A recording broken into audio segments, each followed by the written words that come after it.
Welcome to a special episode of Daily Stock Pick. I'm usually only on during the week when the market is open, but today I'm joined by Steve Cress from Alpha Picks. Seeking Alpha, he's the quant master. Steve and I go over mostly Seeking Alpha information rather than just Alpha Picks stuff. Even if you're not a Seeking Alpha subscriber or a Seeking Alpha Picks member, you're going to get something out of this. We go over individual stocks. We go over things like NVDA, why it's not an Alpha Pick. We go over SMCI, why it is an Alpha Pick and why it remains in the portfolio and it currently is a buy. We go over Boeing, why it's still got some fundamental issues and why you're better off buying something else and how to look at it. TWLO, why it was picked, why Royal Caribbean stays in the portfolio and why it looks super healthy. There's so much more. It's an hour of your time. I don't think you'll regret it. You'll see me squirming at times and you'll hear some whining. That's my dog Penny. Thank goodness Steve didn't notice. Thank you and enjoy. My hopes and fears. Tune in daily, don't miss a single show. Sign up for the newsletter, let us help you grow. Taking risks, making moves, seeking success. Together we'll conquer, no room for any less.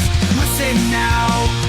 Hey guys, it's Gary from Daily Stock Picks, and I've got Steve Cress from Seeking Alpha. He's the head of quantitative strategies. Steve has 30 years of experience in equity research and quantitative strategies. He found the quant hedge fund Cress Capital and Cress Cap investment research after running a quant trading desk at Morgan Stanley. I am incredibly impressed with Steve.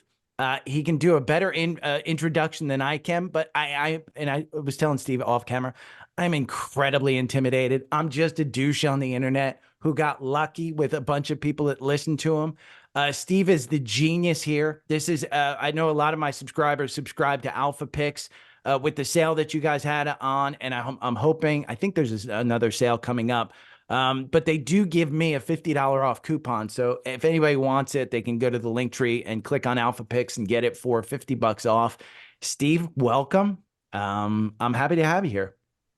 Yeah, thank you so much for having me and for that kind and warm introduction. I really appreciate it. Seriously, and I don't even get $50 off on the product, so I'm gonna have to sign up with you. Well, listen, you know, I'll take care of you there, and you can get visible, by the way, $20 off your mobile phone bill as well, Steve, if you want. Okay, so I got a bunch of questions about Alpha Picks.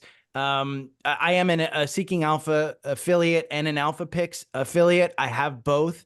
I am not a fan of the text services, but when they offered me Alpha Picks, I was incredibly impressed with the performance, which is huge. And we'll get into the performance and which stocks you pick.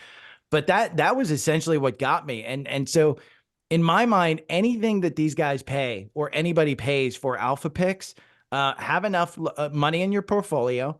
And you should be able to make it up. As past performance doesn't predict future performance. The same disclaimer that we always have. But I can't imagine with the Alpha, the success that you guys have put out there. When did you find SMCI again? Was it October? I added that in. It was in October of 2022, I believe. I'll be able to show you on the platform. And also, I wrote a separate article for Seeking Alpha last year in January. It was my #1 stock pick for January in 2023. Oh my God! So I found it we've in May. been on a couple fronts there. I found it in May. So I was a few months behind you, and that alone. I mean, God, I'm sure people that put money into that one, they have paid for their subscription, what, for 15, 20 years now, just on that one. Yeah, thing. yeah. That stock was up over 1,000%. You don't get many of those in your career, but and yeah, just about a year, the stock was up about 1,000%. Okay. So the first question I have for you, it was it was obvious when I looked at it too, to tell you the truth. The company had a really solid growth rate. It had a really great valuation framework, very profitable. So it was easy to assess. It was coming up. We probably ranked close to 5,000 stocks, and it was coming up as like one of the top stocks in technology and one of the top stocks overall based on the various investment characteristics that we look at. So it was actually a really easy recommendation at the time. Most people were, who is this company? but we don't care like about the name of the company. What we care is about the investment characteristics, and that's what came through.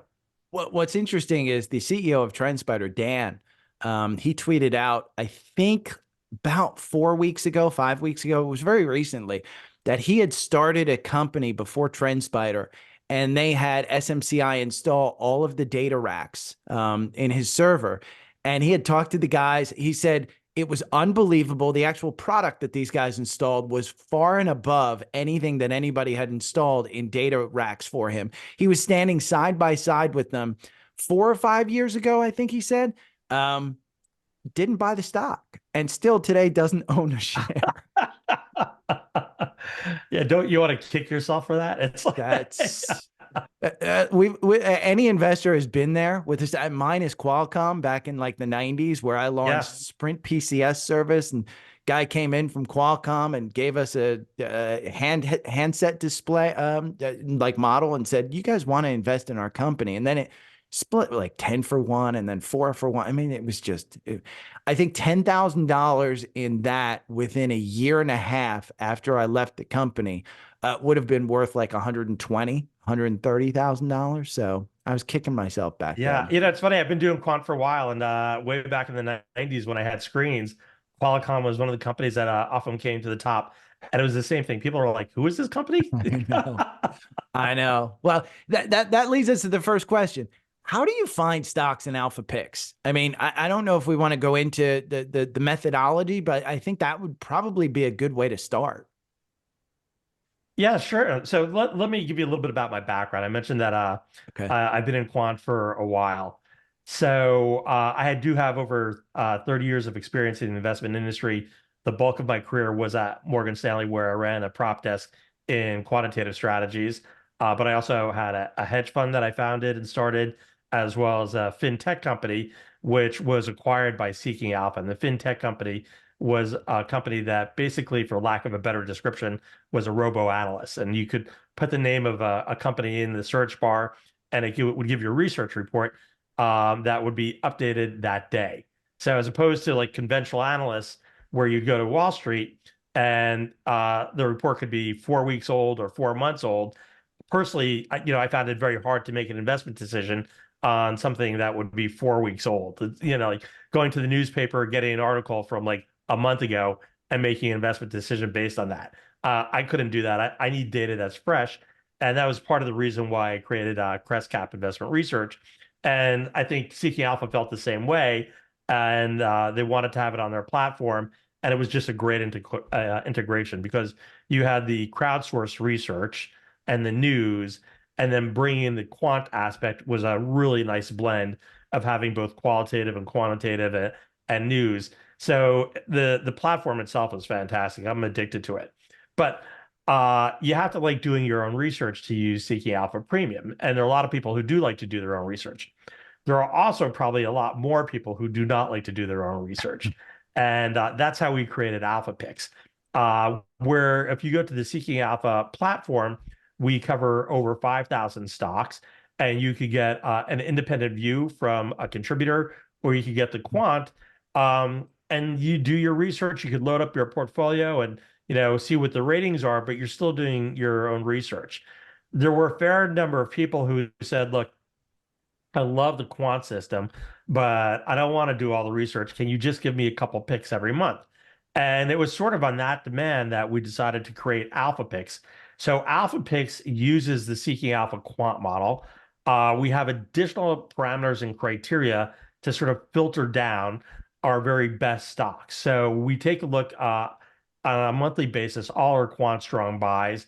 We throw additional filters on top of it. And as a result, we come up with 2 stocks a month. And once every 2 weeks, we send our subscribers an email which highlights the name that we like. So how do we come up with a name? So on our Seeking Alpha quant system, we are looking for stocks that are collectively strong on value, growth, profitability, analyst EPS revisions, and momentum. Those are the 5 core characteristics that we're looking for, and we rank stocks based on all those characteristics. Then we total up the score, and the ones with the higher scores become the strong buys. So the strong buys have an excellent track record on their own. And on any given day, out of the 5,000 stocks, there'll be about 400 strong buys. Conversely, we'll have about the same number of strong sells as well. So we're not like Wall Street, where we're just like saying everything looks great. I think on Wall Street, only like 3 to 5% of the stocks that they cover are sell recommendations. We are looking at stocks on an unbiased basis. So we're going to have almost as many strong buys as we do strong sells. But in terms of alpha picks, people want the strong buys. So we're pulling from that quant model that we have, and we're filtering out for the very best strong buys. And each month we send out 2 strong buys. Most of the people that, when we were forming this, we knew that they didn't want to have a lot of turnover. So we created a model for long-term investors. So when a stock is entered in, it comes in as a strong buy. It stays in the portfolio. Even if the rating drops to buy or to hold, we will keep it in the portfolio as a hold for about 180 days. So we're not going to kick it right out. And people have found often the ratings could change. And when a stock becomes a hold, from our vantage point, it's supposed to sort of trade in line with the sector, but that doesn't mean get rid of it, okay? Because the valuation framework could change on it. The growth could be upped by the analyst community. Company may come in with some better numbers, and all of a sudden it could go back to buy again. So we don't want people sort of like moving in and out of stocks with a high degree of frequency. But if a stock does stay a hold for 180 days and it's not doing anything, it will be moved out of the portfolio. Gets booted out. So, but to answer your question specifically, the way we select it is we look at the Seeking Alpha quant model, and we're taking the best in class stocks on a monthly basis. Yeah, it is funny because I know you have SMCI in there. You don't have NVIDIA in there. So we don't. The valuation grade on NVIDIA is an F. So yeah, that's right. That's right. Yeah, it's just like super, super expensive. And what I found with the quant model, inevitably, is stocks that do have that F rating for value, at some point they often can blow up. Yeah. Now they're like NVIDIA is not blowing up, and like when you do look at the valuation framework, you can click on the value grade and it will show you all the underlying metrics that make it up. So when we look at value, we're looking at trailing PE, forward PE, price to book, price to cash, price to sales, EV to EBITDA. And we also look at something called a PEG ratio. And the PEG is one of my favorite ratios. Now, it's only one metric of the value metrics. So when we take the scores, we look at all the scores, and it does come up with an F. But that PEG ratio on NVIDIA is usually like a B or an A. And the PEG ratio is where you combine the PE ratio with the growth rate of the company. So it's an awesome metric in that you're blending growth and value together into one metric. So NVIDIA has like an incredible growth rate. I don't believe that they're going to have a blow up anytime soon, but the conventional PE ratio is like off the charts as an outlier. It's so expensive. So that's why the stock doesn't come into the portfolio. Now, occasionally when these stocks do pull back or you have corrections, and it's happened with a lot of stocks like Meta, it's happened Tesla. with Google. Eventually, Tesla, I don't remember coming in as a strong buy. Maybe if it did, it happened really briefly, but for the most part, that's been a hold. Okay. So Tesla really, it never made it into alpha picks. And like looking at a long history, for the Seeking Alpha premium, I can't really remember the stock coming in as a strong buy. May have had a really brief period. And usually that happens on a correction in the market. And you do want to take advantage of those. Like these big growth companies, sometimes they won't see a strong buy unless you have a corrective phase like that. And we did have that corrective phase. And, at a certain point, like Meta was able to get into become a strong buy. And that's actually the Alpha Picks portfolio. Google's an Alpha Picks as well. So there's a big mega tech, magnificent 7 companies that rarely would make it through my model. But because of the correction that did occur, and you have to remember, these stocks really got hit hard during the pandemic. And the following year, last year, they were incredible in terms of the performance. Like the Magnificent Seven is clearly what drove the S&P 500. As a matter of fact, I often point out to people, if you looked at the S&P 500 and the median return last year, it was negative 16%. Yeah. And people are blown away from that. So the broader market did really very poorly last year. And if you looked at the S&P even on an equal weighted basis, it was up in low single digits compared to the S&P on a market cap weighted basis. So there was a real disconnect last year with the performance of the market and how, the broader set of companies in the market actually did. Yeah, I found it interesting because I had bought my dad XLG, which is the S&P top 50. And Yeah. that just honestly, that's just been a great ETF for the last like couple of years where it doesn't have super volatility, but the growth in it has just been phenomenal. Now, with Powell keeping rates the same earlier today and hopefully lowering rates later this year, we just don't know what's going to happen. But I'm hoping that IWM and that bottom portion of the S&P kind of comes into play as well.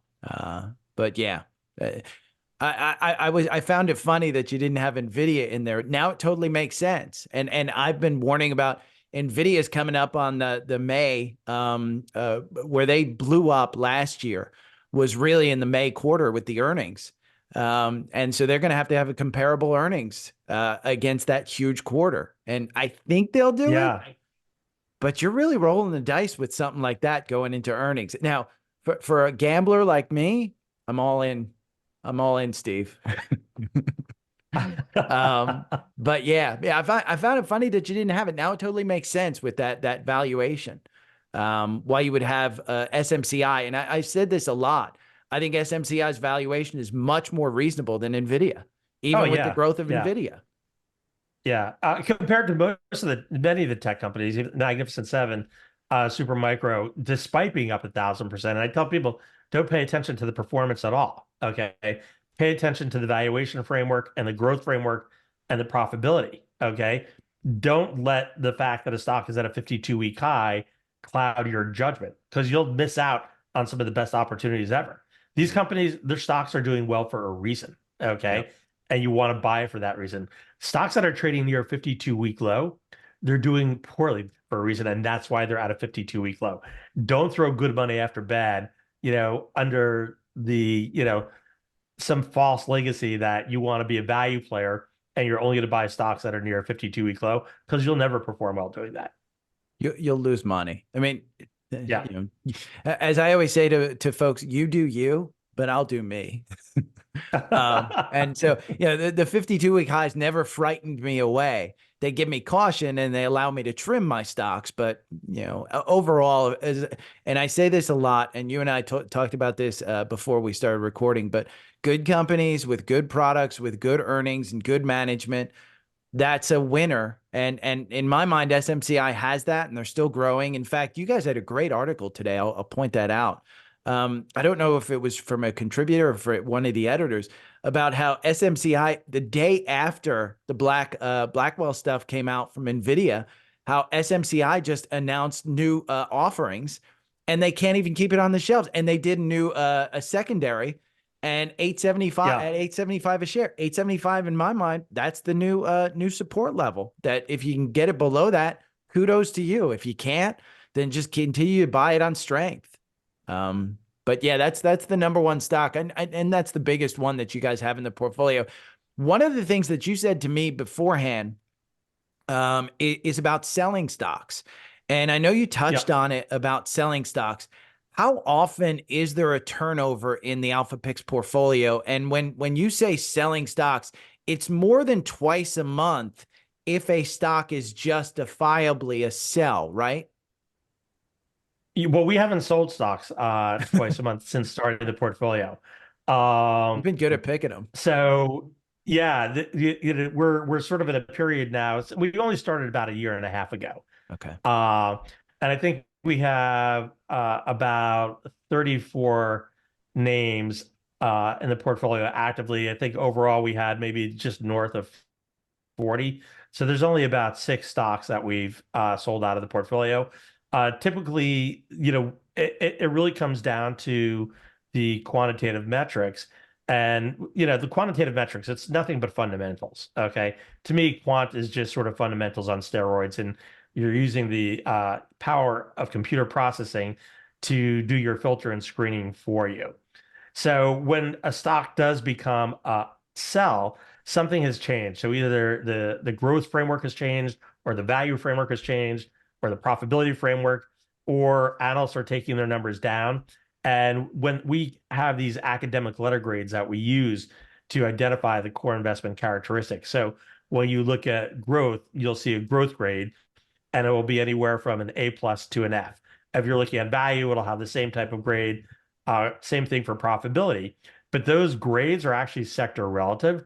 So when you're looking at a company that has an A for value, that means that it's better than the rest of the sector. Its value is more attractive than the rest of the sector. If you have a company that has an A plus for growth, its growth is more attractive than the sector.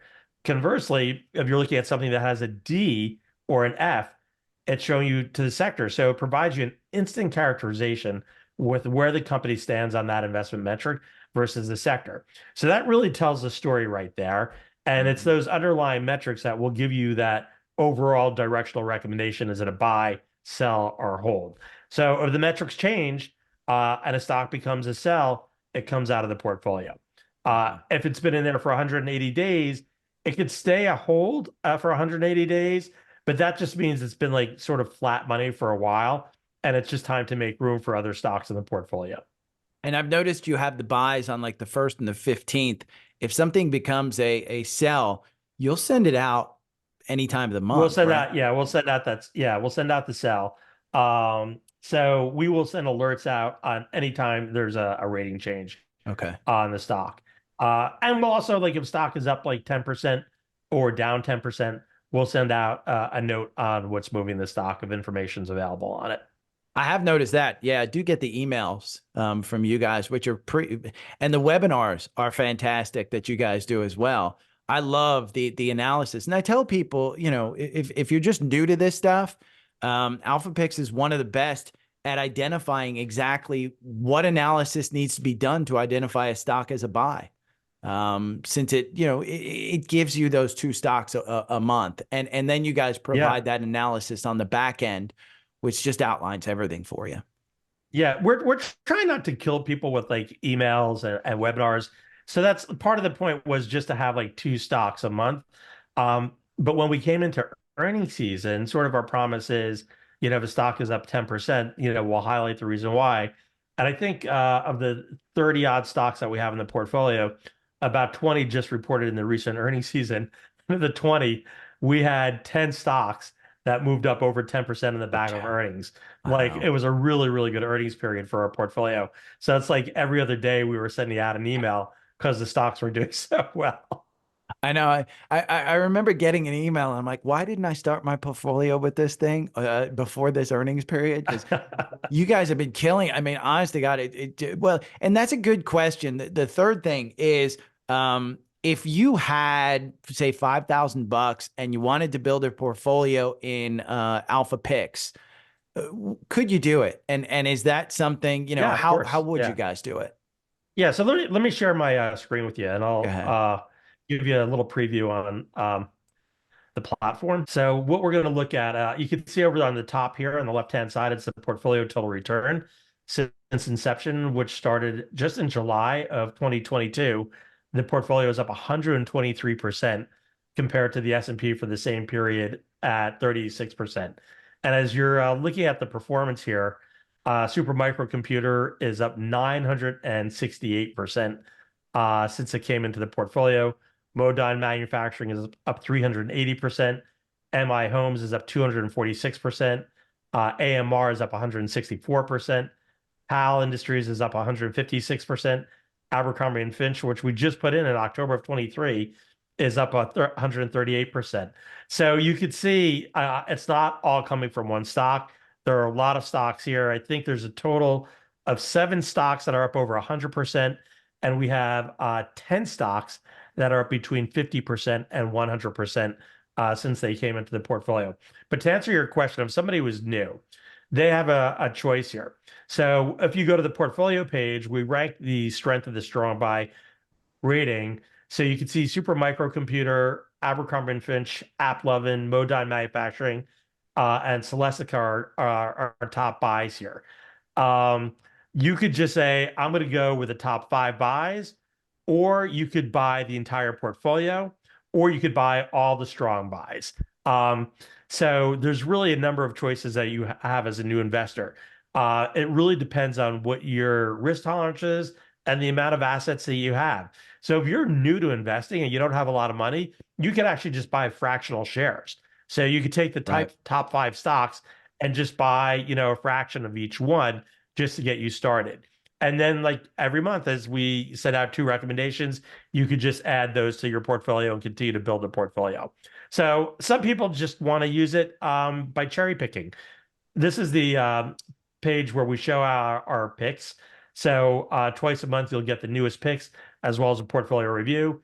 And some people just like to read the articles. So, I'll show you one that came out recently. It was Royal Caribbean. This gets emailed out to people. So here's the article. It gives you the chance to read about the company, an overview, what our buy thesis is.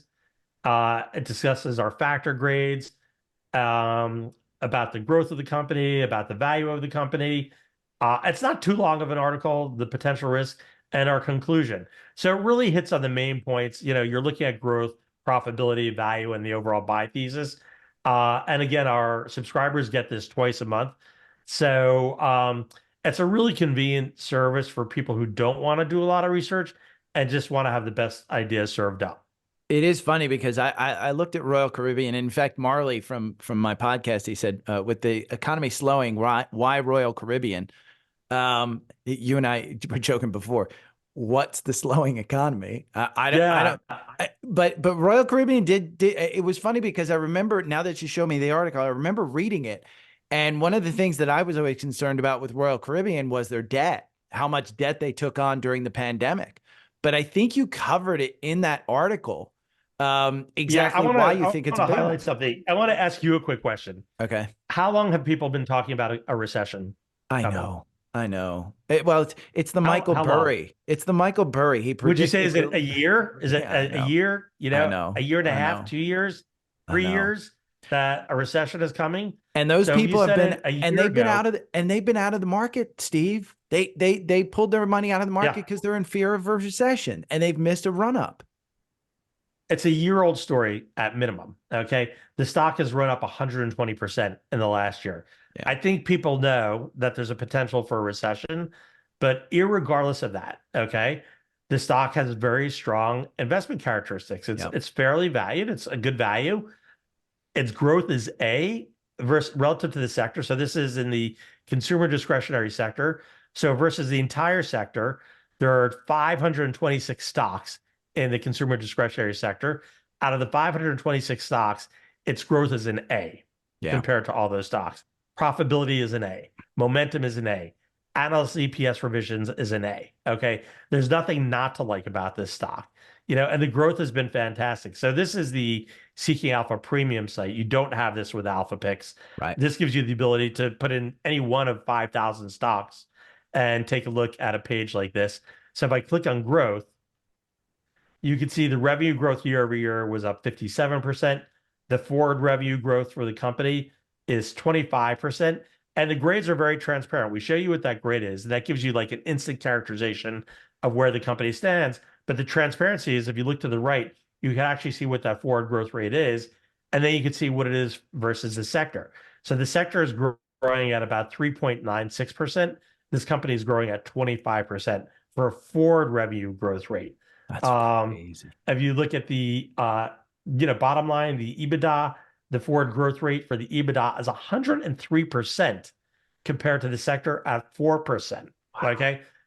All these companies face the same potential economic scenario as this company does. So if it's going into recession and that growth rate is 103% for EBITDA, I'll take it any day. Yeah. Yeah, no. And I think you just outlined exactly why I agreed to become an affiliate of Alpha Picks. That analysis that you guys do, obviously they get it in email form. They don't get it in video form. But if you have that perfect kind of combination of Alpha Picks and Seeking Alpha Premium, you can go and do that kind of research on any stock that's in your portfolio, any stock that you're interested in.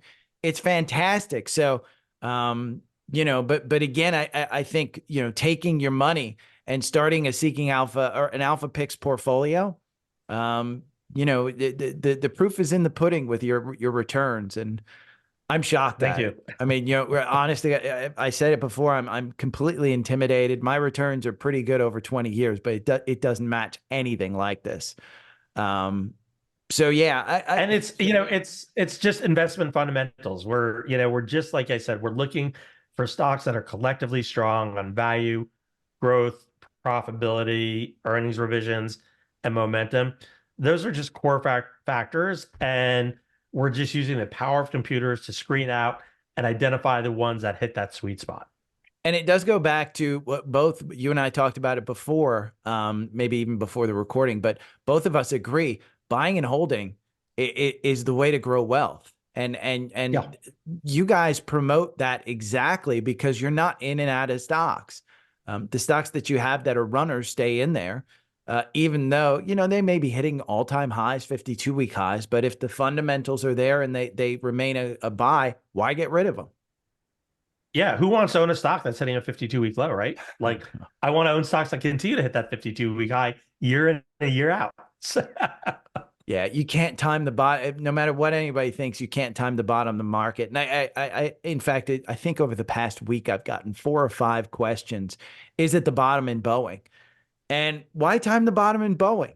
Why not go into something like Supermicro that's growing 1,000% in a year and still has good fundamentals? Why try and, you know, balance bad news? So Well, let's take a look at we'll take a look at Boeing. We'll answer the question for your clients. So I think the ticker symbol is BA there. So BA, we're going to yeah, click on the Boeing company, and it's got a quant hold. yeah.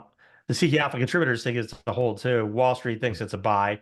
I think Wall Street's been a bit off with this stock. So let's see where this is year to date. It's down 27%. I would say that Wall Street buy has not been working. Oof. And it's a quant hold, you know, that means like it should be trading in line with the sector. It's a little bit worse in the sector, but at least we don't have a buy or strong buy on it. Let's take a look at if you are, well, just to point out, if you are a strong buy guy, look at the analysis by Leo in the bottom left, strong buy. And you know, I'm sure he's got reasons for the strong buy. And that's what's great about Seeking Alpha is you can read everybody's opinion.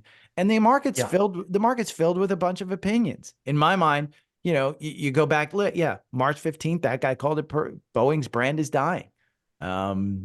It's great. If I scroll down, you'll actually be able to see.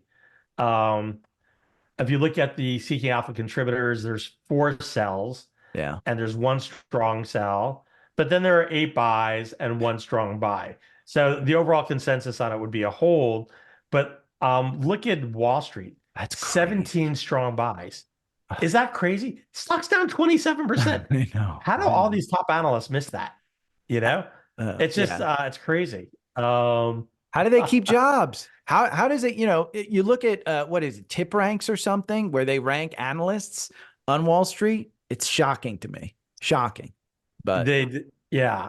And it's good that they rank them. It gives you a chance to really see, you know, how those recommendations perform for those professional analysts.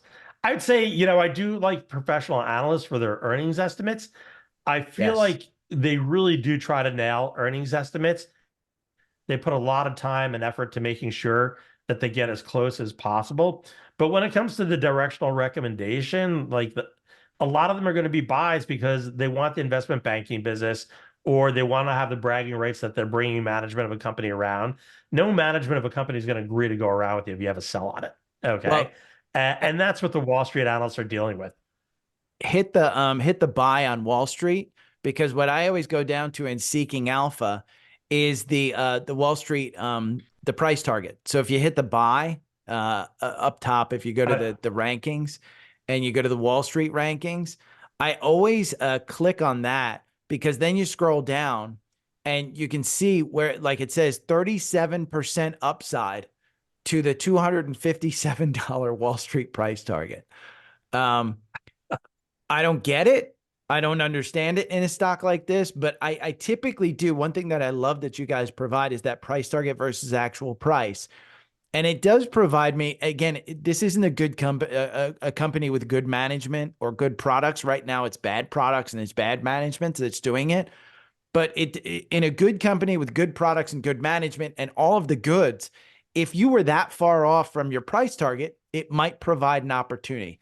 But you've got to look at the story of Boeing and understand, there's 17 strong buys from at some point the valuation makes sense. But This I is can't. like what I'm looking at is I look at the growth, The peg, and right? the growth does tell you that, there are some good growth rates there in terms of the year-over-year growth and even the forward estimates. It is expected that their forward revenue growth rate is going to be higher than the sector. But what kind of drags it down, and this is a really important metric in growth, is looking at that working capital. Oh, So wow. I'll let you in on something. When we look at these metrics, they're not equal weighted. Okay.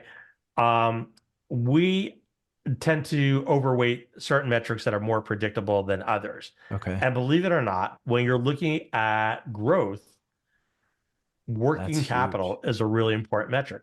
So you Yeah. really want companies that they have a strong working capital growth rate. And sometimes that might be counterintuitive. If you're looking for, you know, a company that's investing in itself and putting capital to work, that company is working properly. If they're not putting money to work, there could be a problem there. So I will say, Boeing does have some strong growth grades.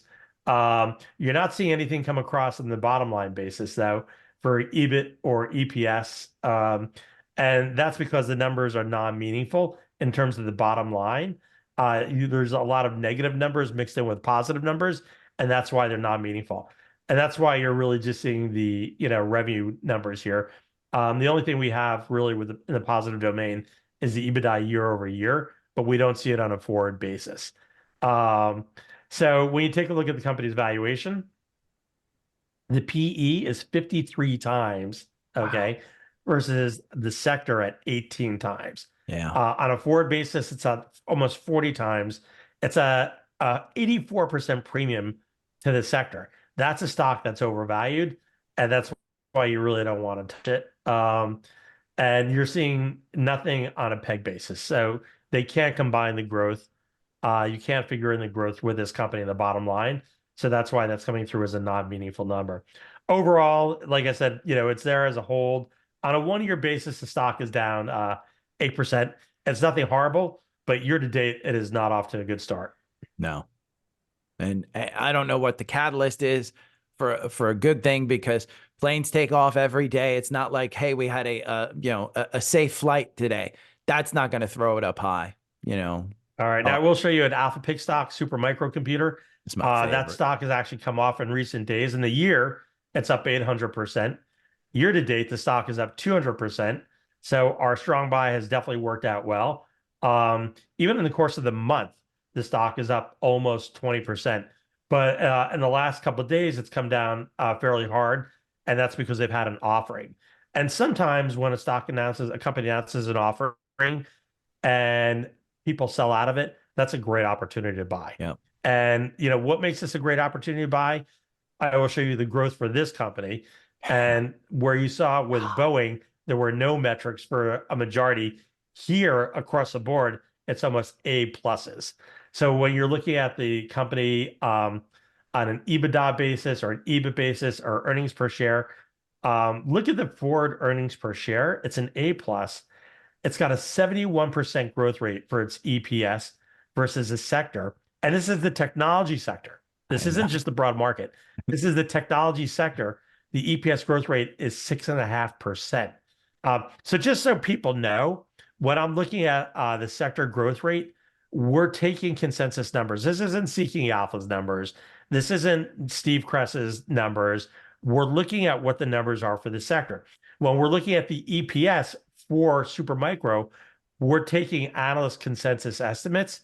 So it's not eccentric just to what we're saying at Seeking Alpha. We are using numbers that are out there in the marketplace. So whether it's historical numbers that have been reported, or we're taking consensus numbers for revenue growth rates or EPS growth rates or EBITDA, that's coming from the analyst community. It's consensus number. So it is incredibly strong according to the consensus numbers. versus the sector. So the stock looks great on growth. And I will show you on valuation, there are a lot of Ds that are there. So on some of the conventional metrics, such as PE trailing or PE non-GAAP, it looks a bit expensive. But I mentioned to you that PEG ratio is really important. This has an A for PEG. Uh, when you combine growth with the PE ratio, it's at a 58% discount to the sector. So Wow. that PEG ratio looks great, and that does get a lot of weight. And if you actually look at it at the PE and a forward basis, at 45 times, the sector for the technology sector, it's at 28 times. So believe it or not, that's a C. That's not that out of the line. There are many companies. If you look at your like Amazons Yeah. and your Apples, or your Teslas or your NVIDIAs, you'll see that as a really, really high PE. So compared to the rest of the technology sector, it comes in as a C minus. It's actually not that bad. Yeah. And for a company that has not, had the attention of many others, or its business may not be as big as many others in the technology space, it's still highly profitable. If you Yeah. look at the EBIT margins or the EBITDA margins or net income margins, and really more importantly, I love return on common equity. It has a 29% return on equity. Goldman Sachs and Morgan Stanley would be envious of that return on equity. Yeah. They only wish they could have a return on equity like that. Yeah. So the return on equity looks great, and the bottom line margins look great on it as well too. And they've been able to keep the So price. I mean, I just know from holding this stock and owning this stock. It's funny because I bought this stock in my brokerage portfolio, and I am one that manages my taxes effectively, and I want this as a long-term buy and hold.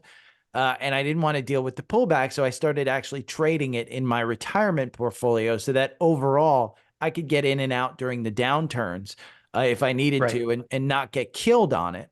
Um, but I mean, just the amount of money that I've made in that brokerage portfolio on that gain, I think I was screaming. There was a gap, and I think it was last August. There was a gap from 300 to 350, and a gap down from 350 to 300, and it kept trading at $250. And I was buying that entire time during $250.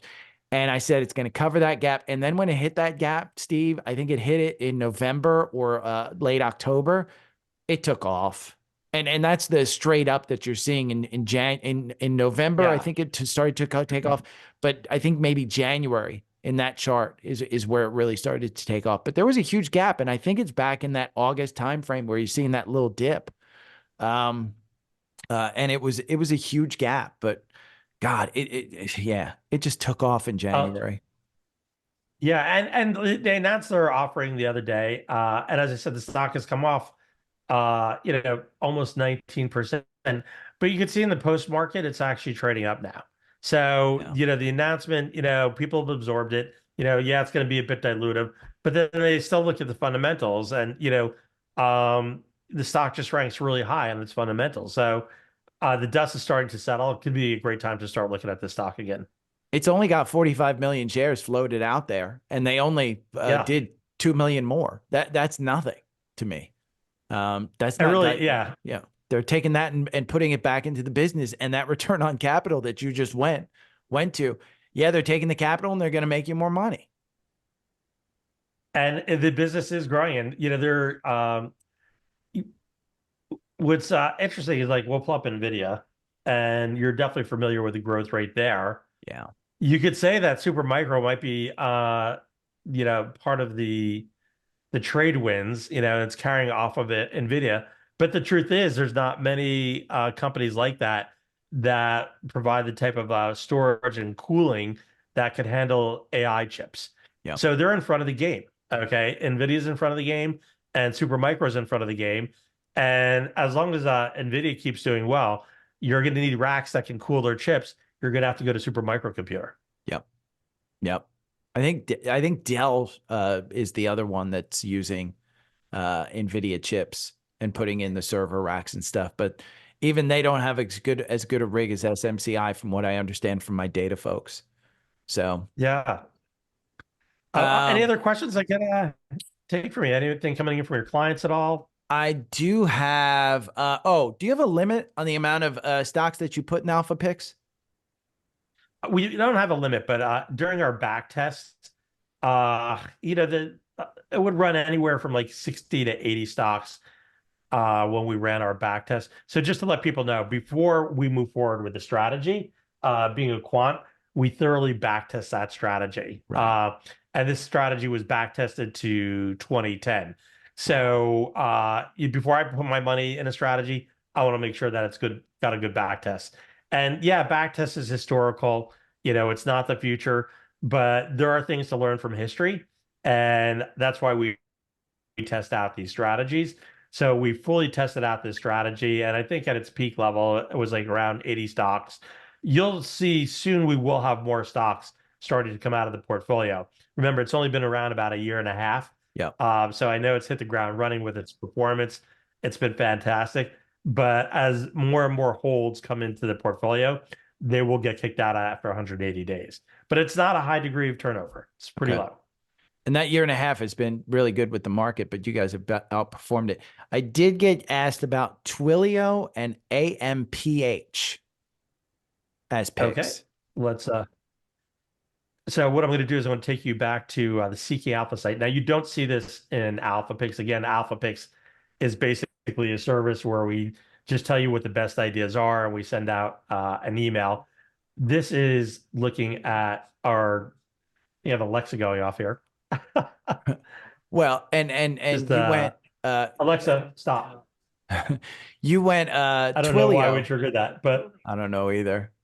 But TWLO was one that I know when a lot of people signed up for Alpha Picks, that was the first one that you kind of sent out, and it's taken a little dive, and it has, yeah.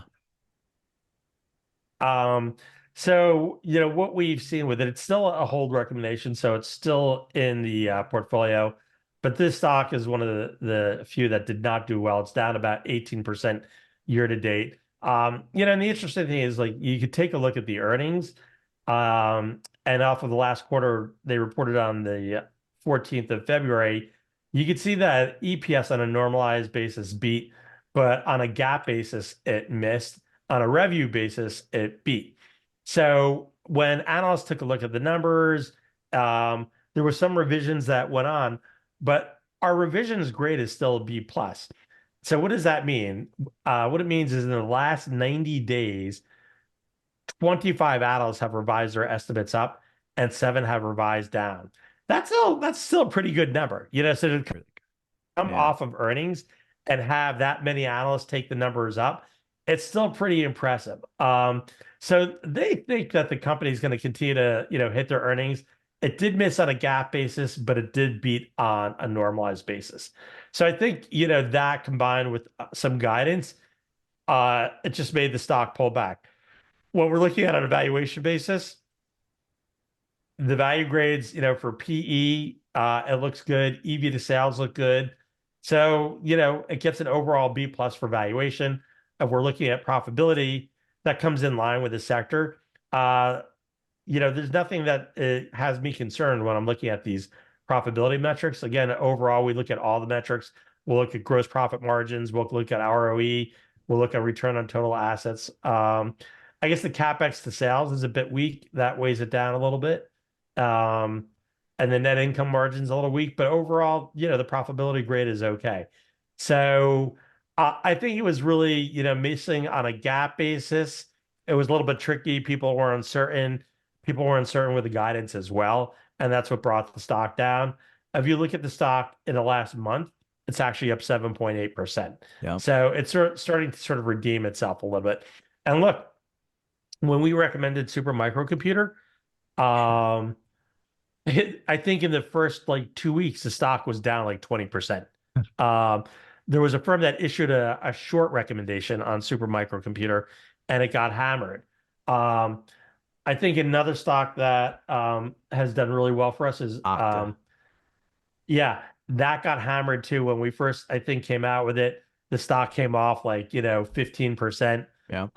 There are a number of stocks, and when we recommend these stocks, it's important for people to keep in mind that they're strong buys because we identify these as mispriced securities. So when we're, bringing these onto our strong buy list or they're coming into the portfolio, it's the opportunity that it is mispriced. That's why we're recommending that you buy these stocks. If it was fully valued, okay, we wouldn't be telling you to buy these stocks.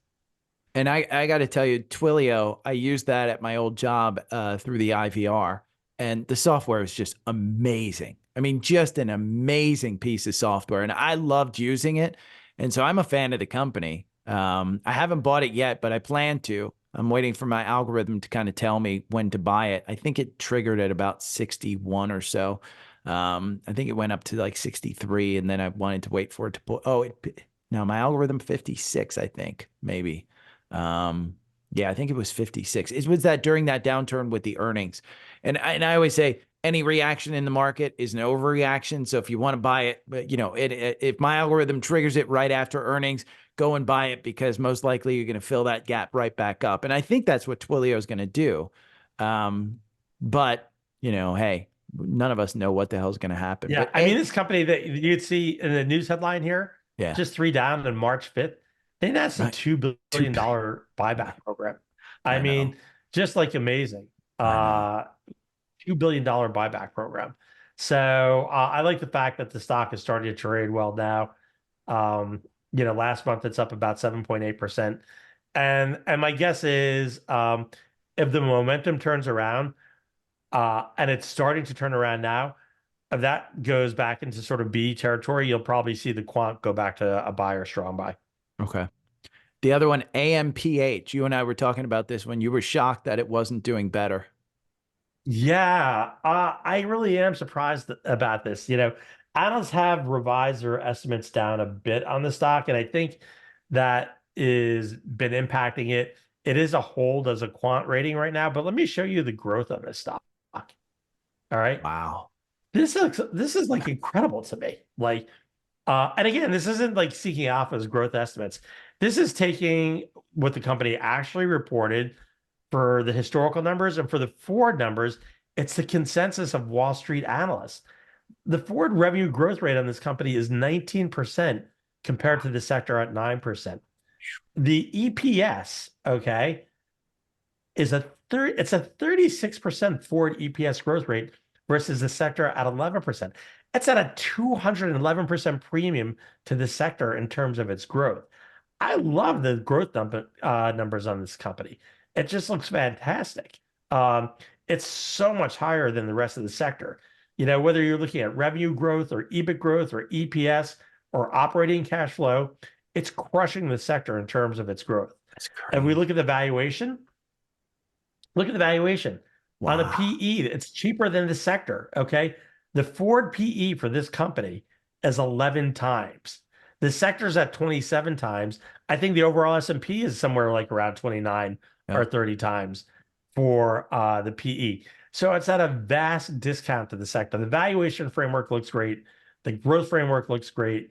In terms of profitability, it looks great. Look at this. Wow. Yeah. The EBIT margins are A 30. plus. The return on equity is 23%.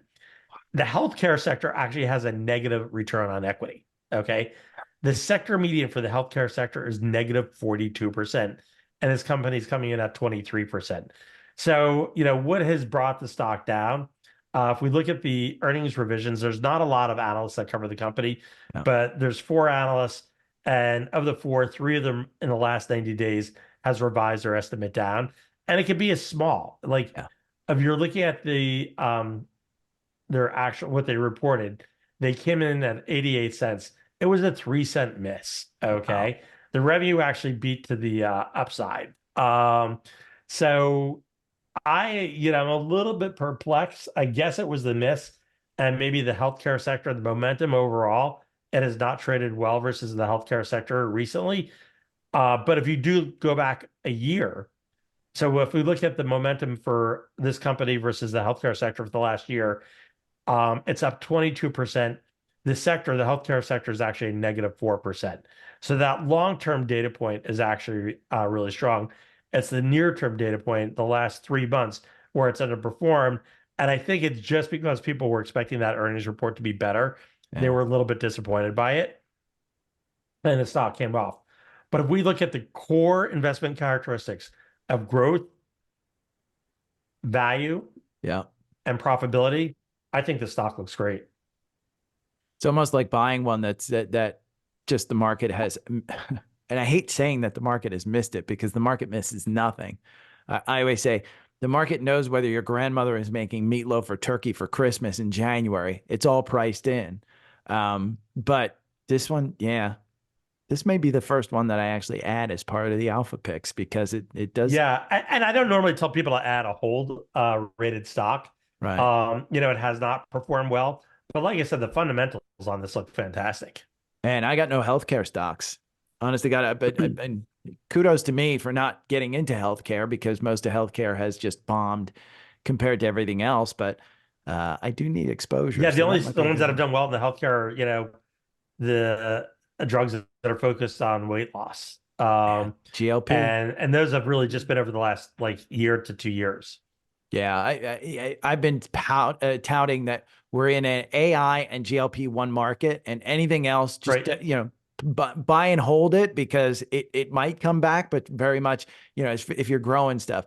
One other question, and we don't have to pull up a screen, but Steve wanted to know: does seasonality ever come into play with alpha picks and strong buy kind of recommendations? I wouldn't say seasonality comes into place, but we do obviously look at momentum. That's one of the Okay. core characteristics. The momentum isn't really related to seasonality, but I will say as an outside factor, seasonality can be important. So when I was running a prop desk at Morgan Stanley, um, stripping out the quant, just looking at seasonality, I did place stocks on seasonality. And what I would look for are stocks that basically for a month that would have a history of, a win rate of 90% or better. And you can identify stocks like that. So we actually just added to Seeking Alpha Premium. I'll share my site with you again. Literally just added a card that shows you seasonality. So if you're on Seeking Alpha Premium and you scroll down, I haven't seen this. you will see that there's a seasonality card. Oh, I did see So this. what's really interesting about this stock, in November, it has an 80% win rate. So that means out of the last 10 years, there Yeah. are only 2 years where the stock traded down during the month of November. It's kind of interesting is March is not a strong period and April is not a strong period. But then when you start getting into May, that's a pretty strong period for this stock. So there's a lot of names that you could sort of identify that do have that strong like seasonality. I think if I look at Amazon, oops, I have to be able to spell it. I know. AMZN is the. Yeah, there we go. And we go to the seasonality card there. I was noting saying they also Oh, twice a year wow. they have a win rate of 80%. So ideally you want to buy the stock before April Right. because over the last 10 years, they've only had 2 years where the stock is down. So April and November tend to be a really good period for Amazon. So this is a really cool card. And eventually, you'll be able to find stocks that actually have like a 100% hit rate, Oh, yeah. which is saying a lot, considering that we just came through the pandemic. So you will find stocks that have a really high hit rate, and then you'll find others that, seasonally have a really slow period as well. It looks like with Amazon, its worst month is February. I was on with the TrendSpider folks the other day, and we were looking at seasonality for oil during election years. And ironically, we found out, I think it's 35 years back we went, and Chevron and Exxon in the month of April, for some reason, have a average win rate of 6% in the month of April during election years. And That's then interesting. Yeah. we So looked, April's a strong month for Exxon anyway, yeah, even like without the election year. right. It has an 80% win rate, And look at which is 2020 kind of cool because March isn't always a great month for them. But what you actually want to do is you want to buy the stock in in March March. Yeah. if it's attractive and hold it through May. And I will tell you, during election years, the other thing that we found out was August, for some reason, SPY has a 100% win rate during election years in the month of August. And that's what's crazy to me. But yeah, we can look at the seasonality for August for SPY here. You know what? SPY, if you just look at April and Wow. July and Yeah. November, the market does extraordinarily well during those months. Where's my So, zero and in day, May, zero it's day only a options there, 60% Steve? win rate. 0 day options Yeah. during those months. So it's a cool little feature on Seeking Alpha That Premium is for people who great. do like seasonality. It does Yeah. not factor into our quant model. It does Okay. not factor into alpha picks. But when you take it on its own, it can be very interesting to use. That's great. That's great. Well, hey, I hopped on here just thinking that we were going to talk about alpha picks, but you just gave me a master class in how to use Seeking Alpha Premium. So that's fantastic. Thank you so much, by the way, for agreeing to this one. I had so much fun in Absolutely. My going over pleasure. everything.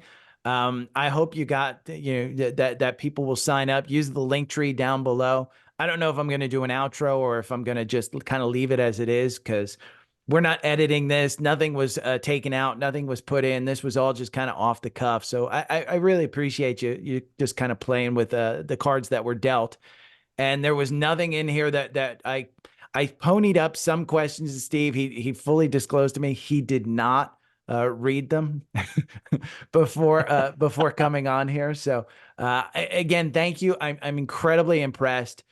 Keep up the good work. I convey from everybody in the private Facebook group that I've got for this group, they're all fans. And so thank you so much for speaking to us and kind of guiding us through that. I really appreciate you inviting me on, and hopefully, your friends and your followers will just see that it's a really transparent system, and I hope they get to use it, and I hope it helps them make great investment decisions going forward. Well, we talked about my dad using Motley Fool, so I'm trying to make Right. him a convert over to Alpha Picks. We'll see if I can do that. It's so transparent. They just got to take a look at it. Just I just know. look at it, and you'll see right away, the value that's provided by this service. And like I said, it's just incredibly transparent. So hopefully we'll get your dad to take a peek at it. I'm gonna try. I'm gonna try. Every Thanks, morning Steve. I wake up to the sound of the trading bell. My heart starts